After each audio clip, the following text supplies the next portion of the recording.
Hello, this is Jill from Paper Daisy Crafting. I'm an independent Stampin' Up demonstrator, and I'm here today to show you how I made these cute little pouches with some of our Christmas products from our autumn and winter catalogue. Really easy to make, but look really cute, and I'm going to use these to put on our Christmas lunch table in about a week's time. So I'm going to show you how I made them.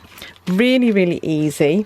You need a square of our designer series paper.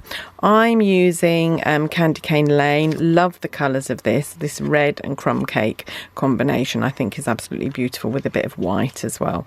And my square is 5.75 inches by 5.75 inches, 5 3/4 inches basically. A lot of people do these with 6-inch squares.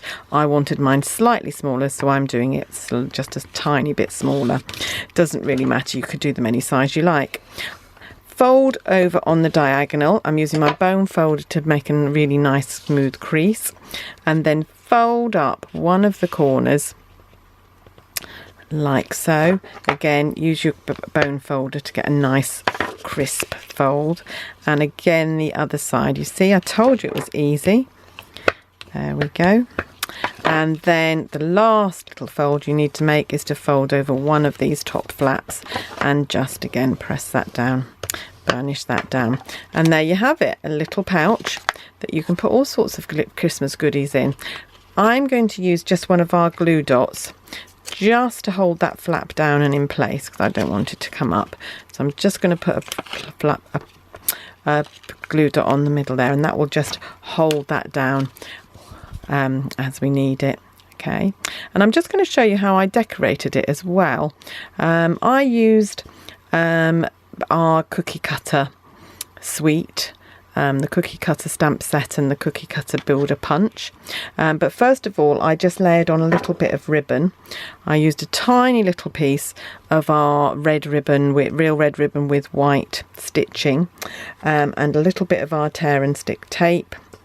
I find it easier to put the tape onto the ribbon before you put it on. I just find that's the easiest way to go about it. So I just stick a little bit of that tape on there, and then I'm just going to fold it and cut the fishtails like the banner at the end of it with our paper snip. So just cutting into there and on the other end as well, just to make those lovely banner ends for the ribbon. And you might just need to trim off a little bit of the white, because it just comes adrift a little bit as you cut it, so you might just not want those loose ends, so just trim them off if they bother you.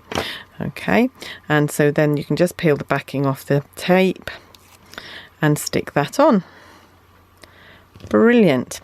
And then I'm going to use the gingerbread man to decorate this one.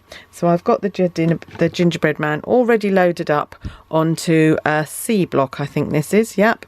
And I've got our crumb cake ink pad that I'm going to use, crumb cake ink, because that will coordinate perfectly with the designer series paper.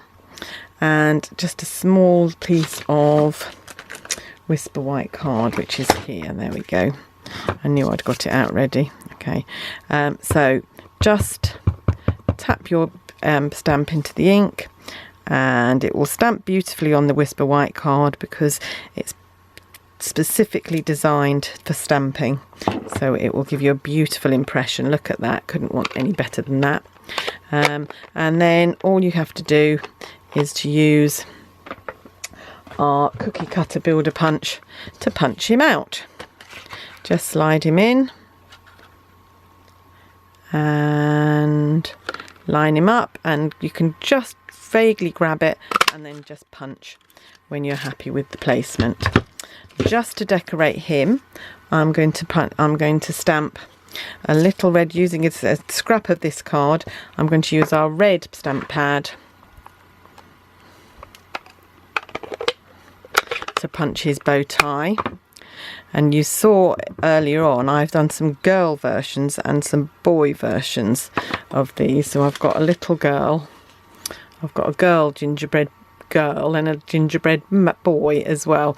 Up to you which ones you want to do. I've just stamped the bow there, and again you need our punch Again, this is a brilliant punch because it does everything you need. Just line it up. Oh, I've got a bit too much there, so we're just gonna just take that off there. Try again. Oh, now I've cut too much off, honestly. There we go, just line that up there. And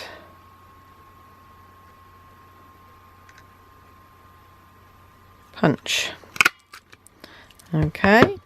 And I find that the best way, when you're sticking these tiny little details on, I find the best thing to do is to use a tiny bit of our Tombow glue.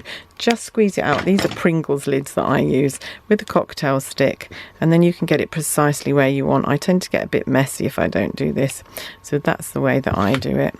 So I'm going to make a little gingerbread boy, and the last thing that I need is to punch out some buttons for him. So again, you can just use odd scraps of card. Doesn't need to be a big piece of card. And you can just punch the bit that you need. There we go. And somewhere, I hope. Oh, let's try that again. I don't know where the buttons went. Let's try that again.